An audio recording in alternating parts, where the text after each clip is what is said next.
Nós estamos na nossa série de mensagens em Apocalipse. Eu quero convidar você a abrir a palavra de Deus em Apocalipse capítulo 2, a partir do verso 18. Hoje nós vamos ver a carta que Jesus Cristo enviou para a igreja de Tiatira. Então abra sua Bíblia em Apocalipse capítulo 2, versículo 18. Nós vamos fazer a leitura até o verso de número 29. Diz assim a palavra do Senhor.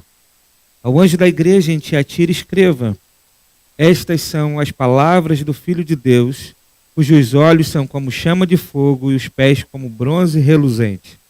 Conheço as suas obras, o seu amor, a sua fé, o seu serviço e a sua perseverança, e sei que você está fazendo mais agora do que no princípio. No entanto, contra você tenho isto: você tolera Jezabel, aquela mulher que se diz profetiza. Com os seus ensinos, ela induz os meus servos à imoralidade sexual e a comerem alimentos sacrificados aos ídolos. Dei-lhe tempo para que se arrependesse de sua imoralidade sexual, mas ela não quer se arrepender.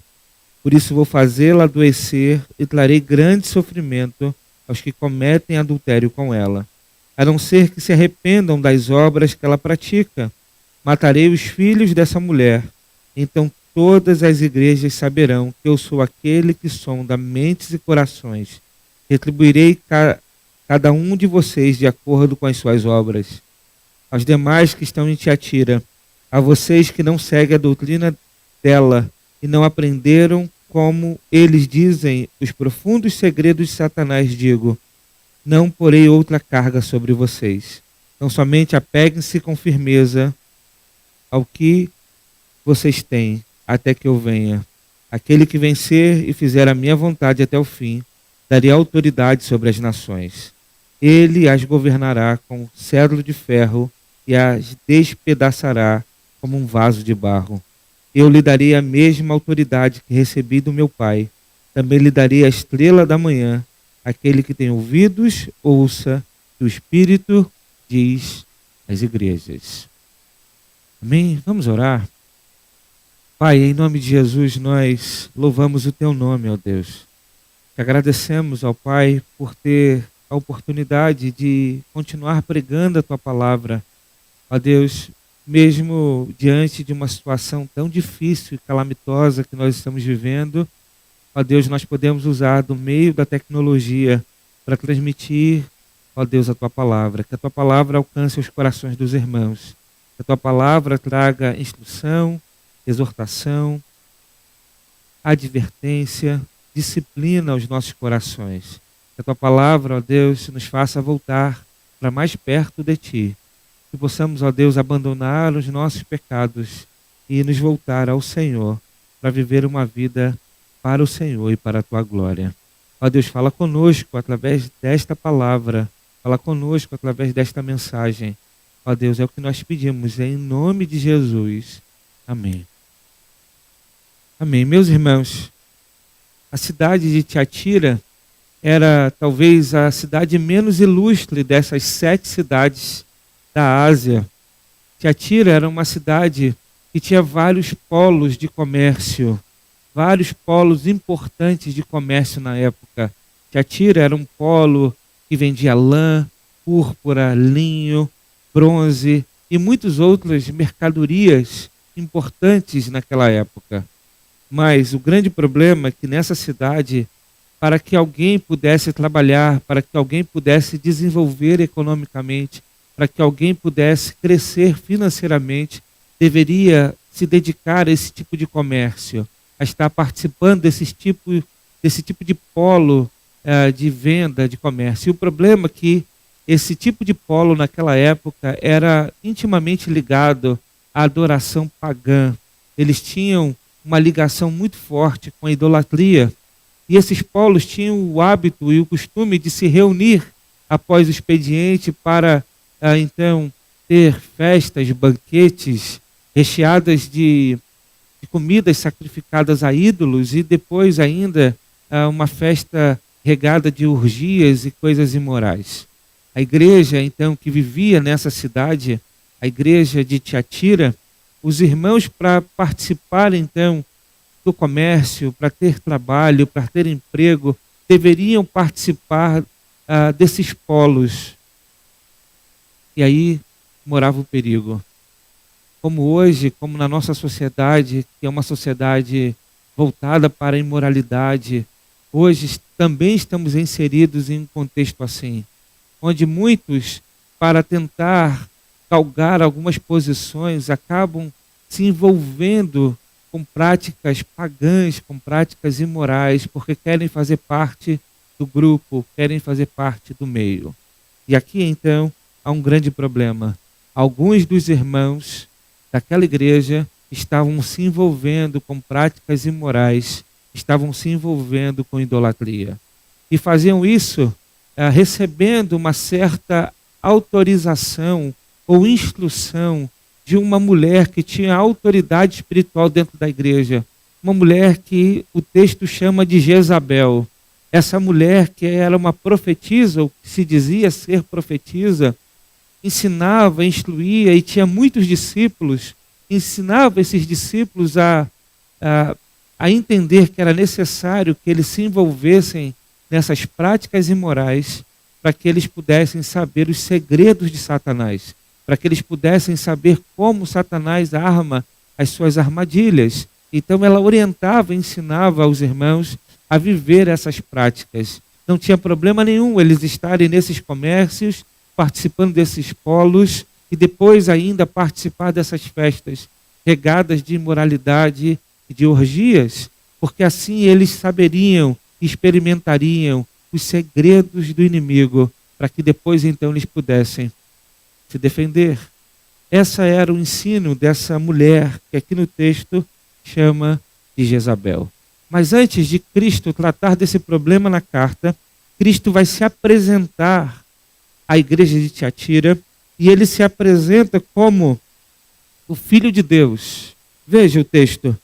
A palavra do Senhor diz: ao anjo da igreja de Tiatira, ou seja, ao pastor da igreja de Tiatira, escreva: estas são as palavras do Filho de Deus, cujos olhos são como chama de fogo e os pés como bronze reluzente. O que Jesus está dizendo é que ele é o Filho de Deus, ele é o forte Filho de Deus, que é onisciente, e nada foge da sua visão, nada foge do seu olhar. Ele conhece todas as coisas, ele vê todas as coisas. Então ele se apresenta para a igreja de Tiatira como aquele que sabe, que vê todas as coisas. Isso é muito importante, porque Cristo nessa carta vai fazer uma distinção entre aqueles que são fiéis, entre aqueles que toleram a prática imoral dessa mulher, entre aqueles que se associaram a esta mulher e com ela praticam o pecado.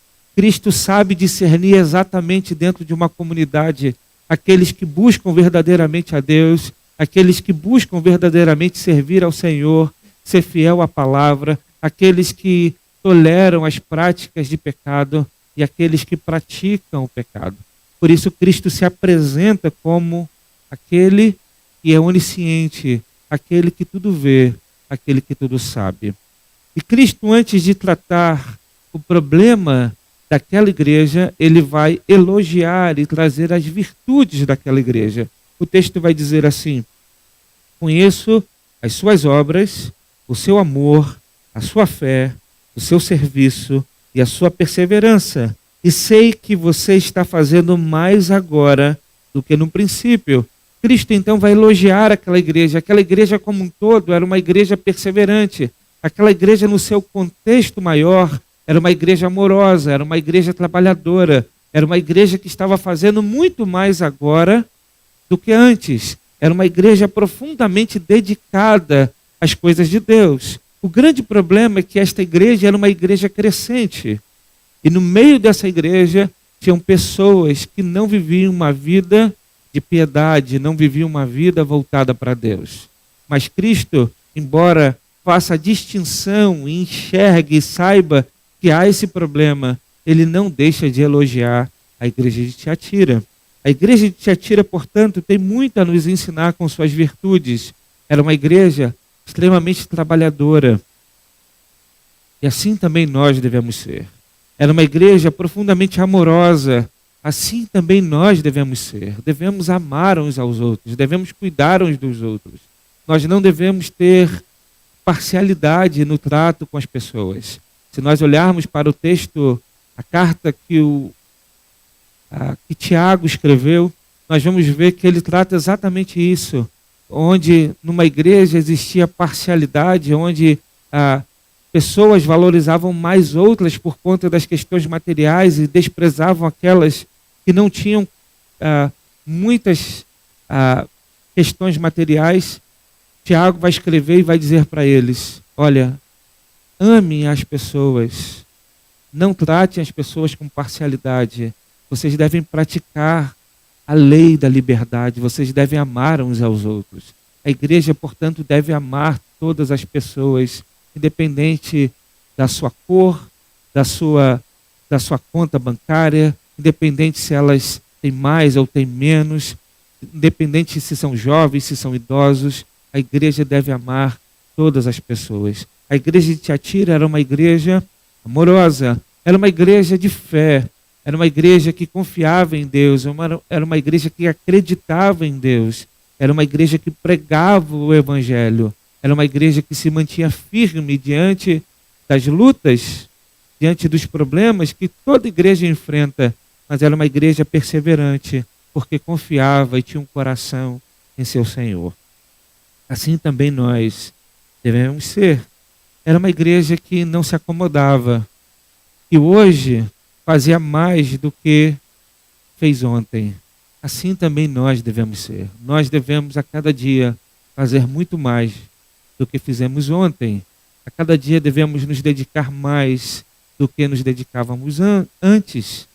Muitas vezes nós fazemos exatamente ao contrário. Quando nos aproximamos de Deus, quando começamos a se envolver com a igreja, nos apaixonamos pelo evangelho, nos apaixonamos pela igreja e começamos a nos dedicar aqui e ali, a se envolver com as atividades, com as obras, mas o tempo vai passando e parece que esse amor vai esfriando e parece que essa vontade de servir a Deus vai diminuindo e muitos vão fazendo muito menos do que faziam antes.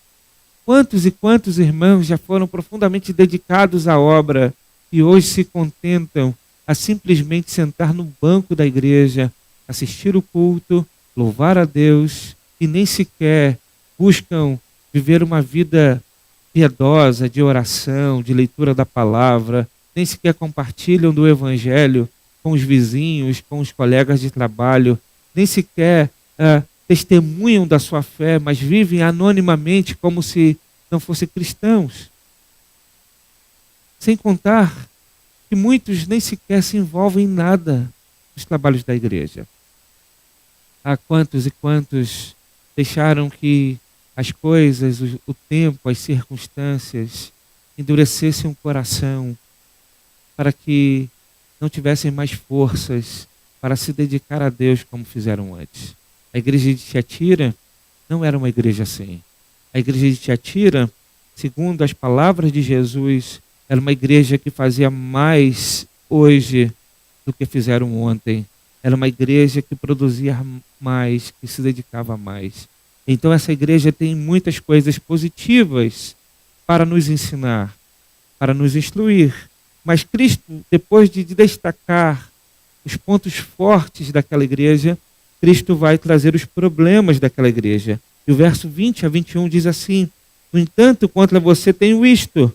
Você tolera Jezabel, aquela mulher que se diz profetiza. Com seus ensinos, ela induz os meus servos à imoralidade sexual e a comerem alimentos sacrificados aos ídolos. Dei-lhe tempo para que se arrependesse da sua imoralidade sexual, mas ela não quer se arrepender. Veja, o texto diz, então, que a igreja de Tiatira tinha um problema muito parecido com a igreja de Pérgamo. Era uma igreja que tinha intensidade no trabalho, mas fazia vista grossa, fazia uma vista por cima, não observava o que estava acontecendo de fato com a membresia da igreja.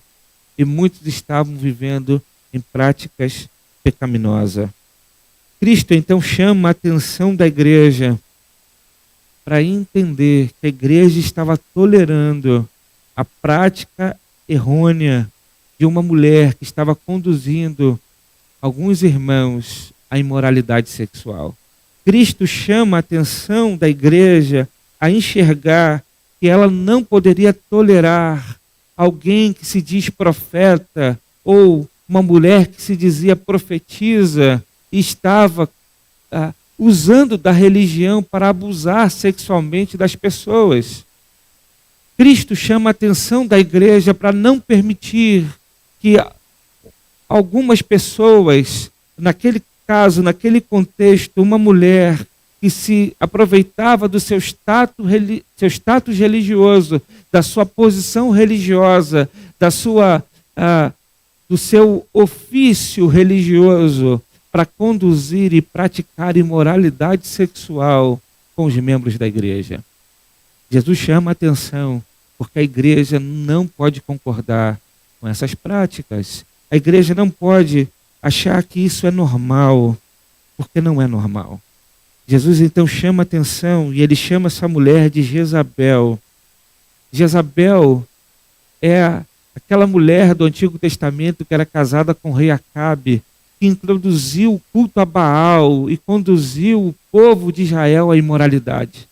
Cristo chama essa mulher aqui de Jezabel porque ela tinha um caráter mau, assim como a Jezabel do Antigo Testamento. Cristo então chama a igreja a observar essas coisas, mas não apenas a igreja. O texto diz que Cristo chamou essa mulher e seus seguidores ao arrependimento. Veja o verso 21. Dê-lhe tempo para que se arrependesse da sua imoralidade sexual, mas ela não quer se arrepender. Jesus diz que chamou essa mulher e deu tempo para que ela se arrependesse, para que ela se arrependesse da sua imoralidade sexual, mas ela não quis se arrepender. Continuou a prática, continuou conduzindo a igreja a se desviar do Deus que é santo, santo, santo, com um evangelho torto, com uma mensagem misturada, com a mensagem que falava de Deus, mas ao mesmo tempo praticava imoralidade. Meus irmãos, aqui nós temos uma advertência. Uma igreja trabalhadora, uma igreja que é amorosa, uma igreja que cresce, uma igreja cheia de atividades, uma igreja cheia de entretenimento, pode se tornar um ambiente para mascarar as práticas pecaminosas daqueles que se dizem de Deus, mas se usam da religião para abusar de pessoas. Aqui há uma advertência para nós. Como diz William Barclay, é muito fácil encher de gente uma igreja quando os fiéis vêm para serem entretidos e não para serem instruídos, para serem tranquilizados em vez de ser desafiados e confrontados com a realidade de seus pecados e com a oferta de salvação. A igreja de Tiatira tinha muita coisa, mas escondia uma profetisa imoral que estava abusando e conduzindo os membros a uma vida de imoralidade. Mas se isso passava despercebido ao olhar da igreja, não passava despercebido ao olhar de Cristo. Ele tudo vê e tudo sabe. Ele se apresenta como aquele que tem os olhos como chamas de fogo. Ele tudo vê e tudo sabe. Por isso, Jesus vai trazer uma palavra de juízo contra essa profetisa. O verso 22 a 23 diz: por isso vou fazê-la adoecer e trarei grande sofrimento aos que cometem adultério com ela, a não ser que se arrependam das obras que ela pratica. Matarei os filhos dessa mulher, então todas as igrejas saberão que eu sou aquele que sonda mentes e corações e retribuirei a cada um de vocês de acordo com as suas obras. Então, Jesus estabelece e traz uma palavra de juízo contra essa mulher, contra essa falsa profetisa. que estava fazendo grandes estragos no seio da igreja e também contra aqueles que com ela praticavam a imoralidade sexual. A palavra de juízo de Deus não foi apenas contra a mulher, contra a profetisa, mas contra aqueles que também seguiam esta mulher, contra aqueles que seguiam as palavras dessa mulher, contra aqueles que praticavam a mesma imoralidade que essa mulher, contra aqueles que concordavam com o ensino dessa mulher. Jesus traz uma palavra de juízo. O texto diz que ele traria e mataria os filhos dessa mulher. E aqui, meus irmãos, nós não podemos interpretar como Cristo estabelecendo juízo contra os filhos biológicos dessa mulher.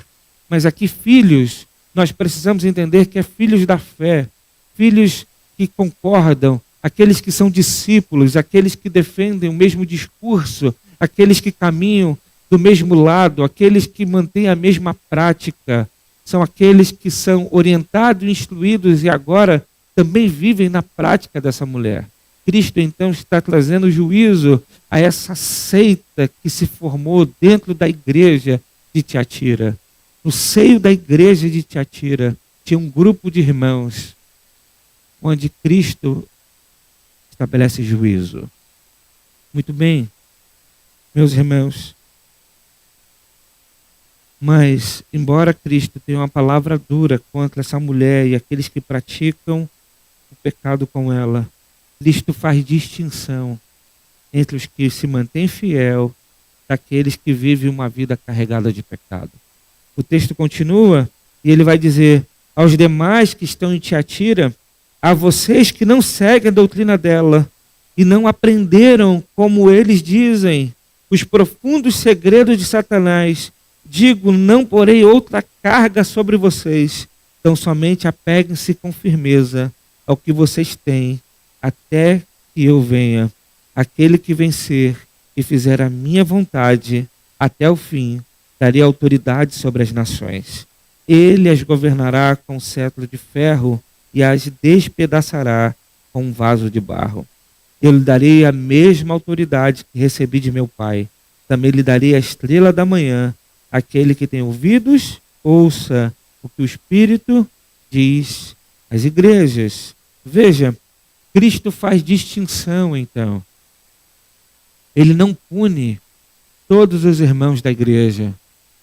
Ele não estabelece juízo contra a igreja de Tiatira, porque ele sabia que naquela comunidade havia muitos irmãos fiéis. Ele sabia que naquela comunidade havia muitos irmãos dedicados ao verdadeiro evangelho. Ele sabia que naquela comunidade havia irmãos piedosos que buscavam viver uma vida para Deus. Cristo faz distinção, no olhar de Cristo, ele faz distinção entre o joio e o trigo, entre aqueles que vivem uma prática religiosa falsa, daqueles que vivem uma prática religiosa piedosa. Cristo faz distinção. E a esses, Cristo diz que não mais colocaria, ou melhor, não colocaria nenhum peso ou nenhuma carga, porque eles de fato estavam vivendo uma vida em fidelidade. Aqui na igreja de Tiatira, então, nós temos 3 grupos distintos. O primeiro são os fiéis. O segundo são aqueles que toleram as práticas repugnantes. É aqueles assim que não praticam a prática repugnante, mas tem aquele discurso: quem sou eu para julgar? Eu não julgo, cada um faz o que quer da sua vida. É aqueles que não praticam, mas ao mesmo tempo não reprova. Percebe? Tem aqueles que são fiéis, aqueles que ficam em cima do muro. Eu não pratico, mas também não reprovo. Cada um com a sua vida, com as suas atitudes, com o seu comportamento.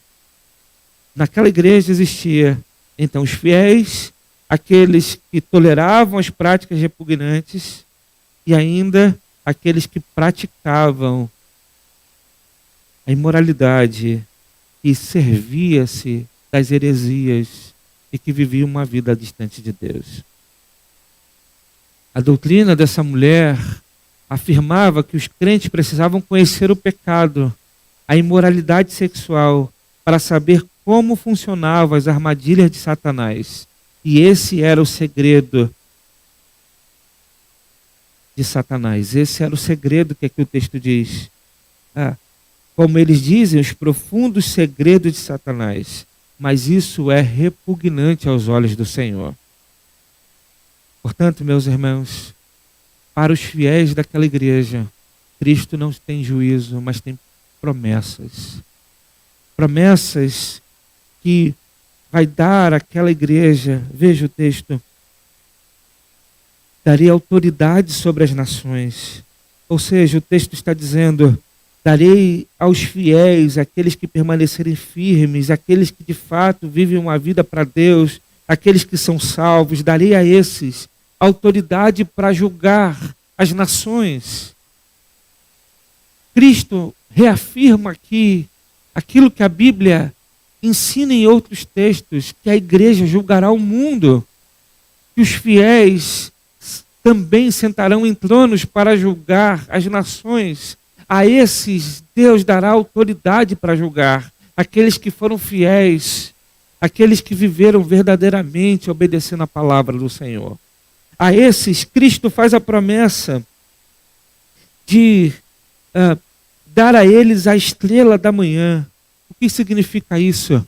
Dar a eles o próprio Cristo, a estrela da manhã. O que Jesus está prometendo aqui é fazer com que eles também brilhem, assim como Cristo brilha, e brilharão juntamente com Cristo eternamente. Aos fiéis, a promessa de vida eterna. Aos infiéis, a promessa de juízo. Aos fiéis, a promessa é de viver com Deus eternamente. Aos infiéis, a promessa é de juízo e de morte eterna. Meus irmãos, como nós podemos aprender e tirar grandes lições desse texto de Tiatira, desta carta que Cristo escreveu à igreja de Tiatira. Eu quero refletir com os irmãos em algumas aplicações para o nosso coração. A primeira, mesmo que o mundo generalize, Deus faz distinção entre os que verdadeiramente são fiéis daqueles que abusam da religião para cometer seus mais pavorosos pecados. Mesmo que o mundo generalize, mesmo que o mundo jogue no mesmo pacote, mesmo que o mundo ache que todos são como alguns, Cristo faz distinção daqueles que são fiéis e daqueles que usam da religião para cometer seus mais pavorosos pecados. O mundo não tem esse discernimento, mas Cristo sabe discernir e separar aqueles que são fiéis daqueles que não são fiéis. Assim nós, meus irmãos, precisamos olhar para os problemas, para os pecados, para os escândalos, para as coisas que acontecem no meio da igreja, no seio da igreja, não como o olhar do mundo, mas como o olhar daquele que é a nossa cabeça, com o olhar de Cristo, que entende, que sabe que mesmo que haja infiéis, sempre o grupo de fiéis será maior. Cristo sabe separar, ele não generaliza, ele faz distinção dos verdadeiros, daqueles que são fiéis, daqueles que são infiéis. Assim também nós devemos fazer. Não aproveite-se do pecado alheio para que isso se torne uma desculpa para o seu coração, para que você se desvie de Deus.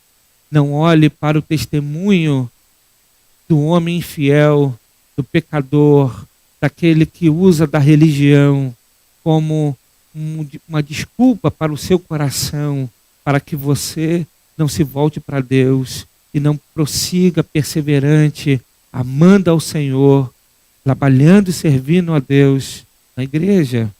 Muitos utilizam desses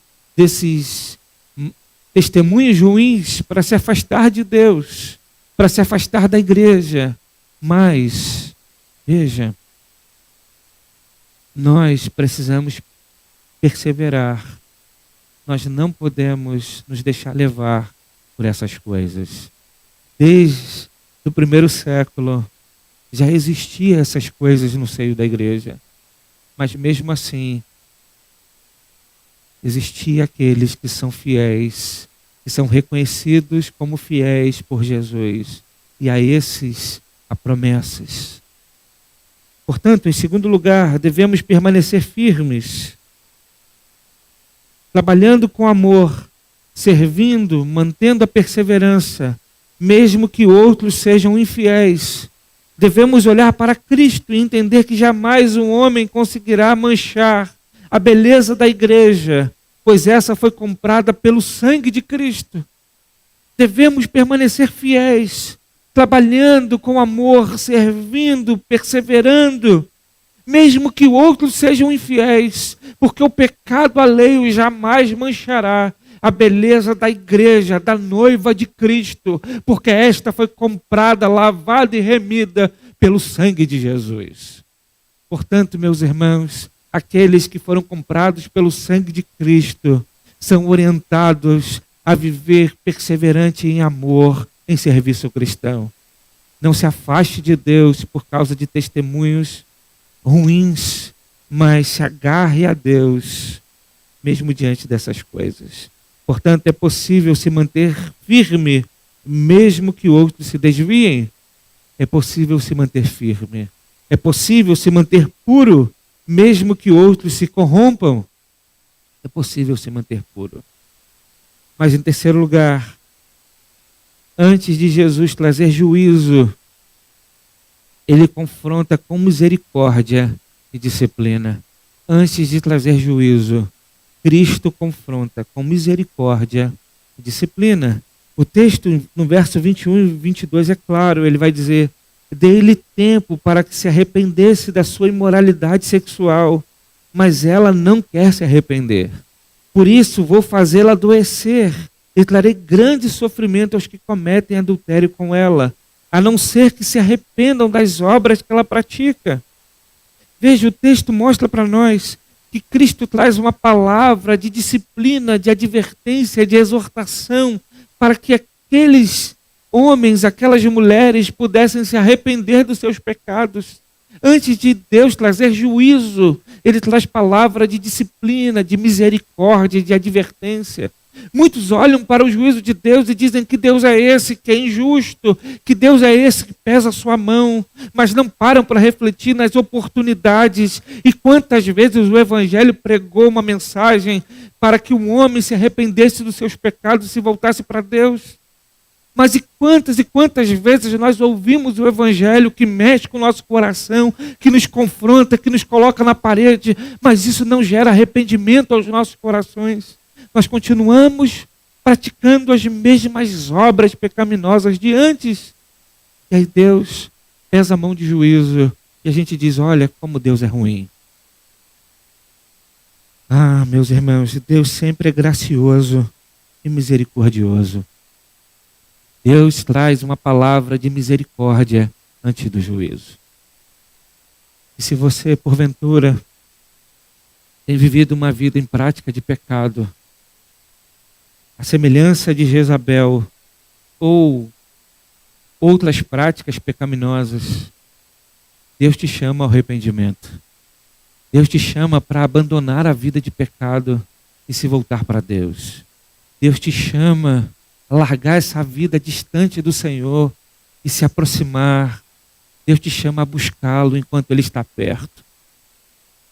Nós devemos refletir sobre isso nesse momento tão calamitoso, nesse momento tão difícil que nós estamos vivendo. Nós devemos refletir sobre isso. Nós que estamos debaixo de uma pandemia, devemos refletir sobre isso. Talvez há uma mão de juízo sobre nós, não para nos destruir, mas para nos conduzir ao arrependimento, para nos conduzir para voltar para Deus. E a igreja cristã, os fiéis, aqueles que perseveram em amor, é hora de buscar o seu Senhor. É hora de se manter de joelhos, é hora de se manter firme, é hora de buscar a Deus em oração, é hora de prosseguir testemunhando da sua fé, é hora de prosseguir pregando as boas novas, esse mundo que não tem esperança. É hora de nós nos mantermos firmes. Se mantenha de joelho. É hora de buscar ao Senhor. E se você não está buscando ao Senhor, se você está vivendo uma vida longe de Deus, Deus te chama ao arrependimento. Deus te chama a voltar. O texto diz: dei tempo para que eles se arrependessem. Dei tempo para que eles se arrependessem. Deus está te dando tempo para que você se arrependa. Se volte para Deus. Antes de Jesus trazer juízo, ele confronta com misericórdia e disciplina. Devemos, portanto, nos arrepender dos nossos pecados e voltar para Deus. Deus nos chama ao arrependimento. É tão espetacular isso. Se a gente compreender, meus irmãos, o livro do Apocalipse é um livro que traz revelações da parte de Deus, de coisas que em breve iriam acontecer. E esse texto era um texto escrito para a igreja do primeiro século, para a igreja ali no final do primeiro século, de revelações de coisas que iriam acontecer já na vida daqueles irmãos. Mas essa revelação é uma revelação que aponta para acontecimentos até o fim, até a volta de Cristo, até o juízo final. Cristo, então, antes de trazer uma palavra de juízo, porque o juízo virá, segundo as Escrituras, ele traz uma palavra de arrependimento, chamando a igreja ao arrependimento. Se nós observarmos, então, antes de Cristo revelar a respeito das taças da ira de Deus, do derramar da ira, das coisas ruins que aconteceriam, Deus traz palavras para a igreja. Deus manda escrever cartas para as suas igrejas, trazendo palavras de arrependimento. Porque antes do juízo cair sobre os ímpios, a igreja precisa se voltar para Deus. Portanto, nós devemos refletir sobre isso. Deus tem chamado a igreja ao arrependimento. Se tem algo interessante que nós vamos ver no Apocalipse, é que o Apocalipse traz revelações desde a primeira vinda de Cristo, o tempo da igreja primitiva, até a volta de Jesus. E nós vamos ver, então, que durante esse tempo de história, Deus tem feito muitas coisas. Deus já tem manifestado a sua graça, a sua misericórdia, a pregação de advertência, mas também juízo. Deus vem estabelecendo o juízo ao longo da história da igreja. E essas coisas têm se intensificado. O livro do Apocalipse mostra que quanto mais próximo nós estaremos do fim, mais essas coisas se intensificarão. Eu fico pensando, se nós não estamos vendo essas coisas se intensificarem, mas antes de Deus trazer juízo, Ele chama a igreja ao arrependimento. Portanto, reflita sobre sua vida, assim como eu devo refletir sobre a minha. Olhe para o seu coração, assim como eu devo olhar para o meu coração. Portanto, Deus nos chama ao arrependimento. Quero fechar a mensagem mostrando para os irmãos como ficaria a leitura do capítulo 2 de Apocalipse de forma simplificada, assim como nós fizemos no capítulo 1. Aqui nessa mensagem nós estamos fechando o capítulo 2 do Apocalipse. Então gostaria de ler com os irmãos de uma forma simplificada, traduzindo os símbolos que o Apocalipse traz. Então eu convido aos irmãos a prestar atenção na leitura do capítulo 2 e como ficaria sem esses símbolos. Veja, ao pastor da igreja de Éfeso, escreva: estas são as palavras de Jesus. Ele tem os pastores em suas mãos e conhece a vida da igreja. Conheço as suas obras, o seu trabalho árduo e a sua perseverança. Sei que você não pode tolerar homens maus, que pôs à prova os que dizem ser apóstolos, mas não são. E descobriu que eles eram impostores. Você tem perseverado e suportado sofrimentos por causa do meu nome, e não tem desfalecido. Contra você, porém, tenho isto: você abandonou o seu primeiro amor. Lembre-se de onde caiu, arrependa-se e pratique as obras que praticava no princípio. Se não se arrepender, virei a você e tirarei o direito de você ser igreja. Mas há uma coisa a seu favor: você odeia as práticas dos nicolaítas, como eu também as odeio. Aquele que tem ouvidos, ouça o que o Espírito diz às igrejas. Ao vencedor darei a vida eterna. Ao pastor da igreja em Esmirna escreva: estas são as palavras de Jesus, que é o primeiro e o último, que morreu e tornou a viver. Conheço as suas aflições e a sua pobreza, mas você é rico. Conheço a blasfêmia dos que se dizem judeus, mas não são, sendo antes sinagoga de Satanás. Não tenha medo do que você está prestes a sofrer. Saibam que o diabo lançará alguns de vocês na prisão para prová-los, e vocês sofrerão perseguição. Mas essa perseguição é por pouco tempo. Seja fiel até a morte, e lhe darei a vida eterna e galardão. Aquele que tem ouvidos, ouça o que o Espírito diz às igrejas. O vencedor de modo algum irá para o inferno.